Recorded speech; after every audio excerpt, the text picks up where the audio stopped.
بسم اللہ الرحمن الرحیم۔ نبی کریم صلی اللہ علیہ وسلم سے ثابت ہے کہ اللہ تعالیٰ چھینک کو پسند کرتا ہے اور جمائی کو ناپسند کرتا ہے۔ لہذا جب تم میں سے کسی کو چھینک آئے اور وہ الحمدللہ کہے تو سننے والا مسلمان پر حق واجب ہے کہ جواب میں یا رحمت اللہ کہے۔ جمائی تو یہ شیطان کی طرف سے ہے، لہٰذا جب تم میں سے کسی کو جمائی آئے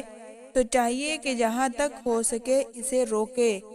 کیونکہ جب تم میں سے کوئی جمائی لیتا ہے تو شیطان ہنستا ہے۔ امام بخاری نے مزید روایت کیا ہے کہ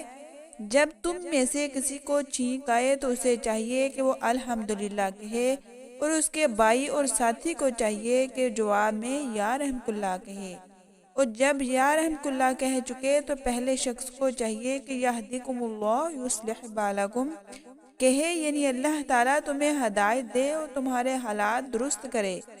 صحیح مسلم میں مذکر ہے کہ آپ صلی اللہ علیہ وسلم نے فرمایا، جب تم میں سے کوئی چھینکنے اور الحمدللہ کہے تو یا رحمت اللہ کہو، اگر وہ الحمدللہ نہ کہے تو اس کا جواب نہ دو۔ صحیح مسلم ہی میں ہے کہ آپ صلی اللہ علیہ وسلم نے فرمایا، ایک مسلمان کے دوسرے مسلمان پر 6 حق ہیں۔ جب تم میں سے اس سے ملو تو سلام کرو،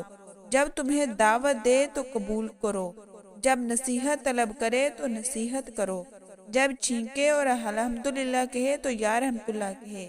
جب مر جائے تو جنازہ میں شرکت کرو، جب بیمار ہو جائے تو عیادت کرو۔ امام ترمذی نے حضرت ابن عمر رضی اللہ تعالیٰ عنہ سے روایت کیا ہے کہ نبی کریم صلی اللہ علیہ وسلم نے ہمیں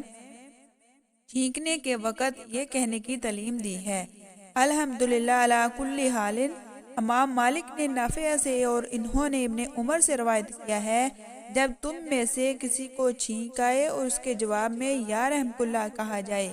تو چھینکنے والے کو یا رحمت اللہ و ایاکم نغفر لکم کہنا چاہیے۔ ابتدا میں جو حدیث مذکر ہوئی ہے اس کا مفہوم ہے کہ چھینکنے والے کا جواب دینا فرض عین ہے۔ ابن ابی زید نے اس کو اختیار کیا ہے اور اس کا کوئی معارض بھی نہیں ہے، کیونکہ چھینکنے والے کو چھینک سے نعمت ملتی ہے اور جسم میں پھنسے ہوئے بخارات کے نکلنے سے فائدہ ہوتا ہے اور صحت نصیب ہوتی ہے۔ اس لیے اس نعمت کے حصول میں اللہ تعالیٰ کی تعریف اس کے لیے مشروع کی گئی ہے کہ زمین کو جس طرح زلزلہ سے جھٹکا لگتا ہے اسی طرح کا جھٹکا چھینک سے بدن کو لگتا ہے، مگر اللہ کا احسان ہے کہ اس جھٹکے کے باوجود تمام اعضاء اپنی جگہ پر برقرار رہتے ہیں۔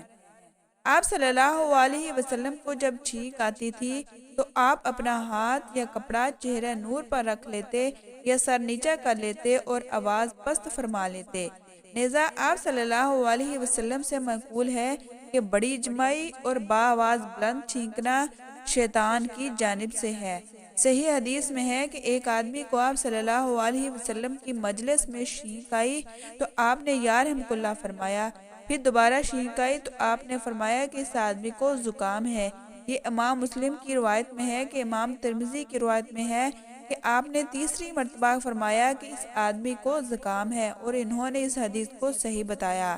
امام ابو داؤد نے حضرت ابو ہریرہ رضی اللہ تعالیٰ عنہ سے مرفوع روایت کیا ہے کہ تمہارے بھائی کو اگر 3 بار چھینک آئے تو واقعی چھینک تھی، جو اس سے زیادہ چھینکا تو وہ زکام ہے، اور چھینک میں 3 بار جواب دینا سنت ہے۔